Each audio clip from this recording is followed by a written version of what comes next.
উতরে যাবে মহাবিচার, পরম আনন্দে জান্নাতে সাজাবে নব সংসার। সে মহা আনন্দে জান্নাতে, সে মহা আনন্দে জান্নাতে নবীর পাশে জায়গা দিও।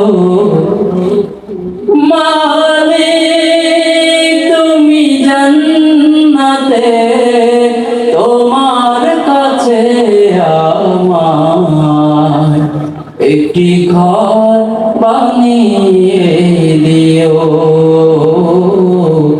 একটি ঘর বানিয়ে দিও, একটি ঘর বানিয়ে দিও। আসসালামু আলাইকুম ওয়া রাহমাতুল্লাহ।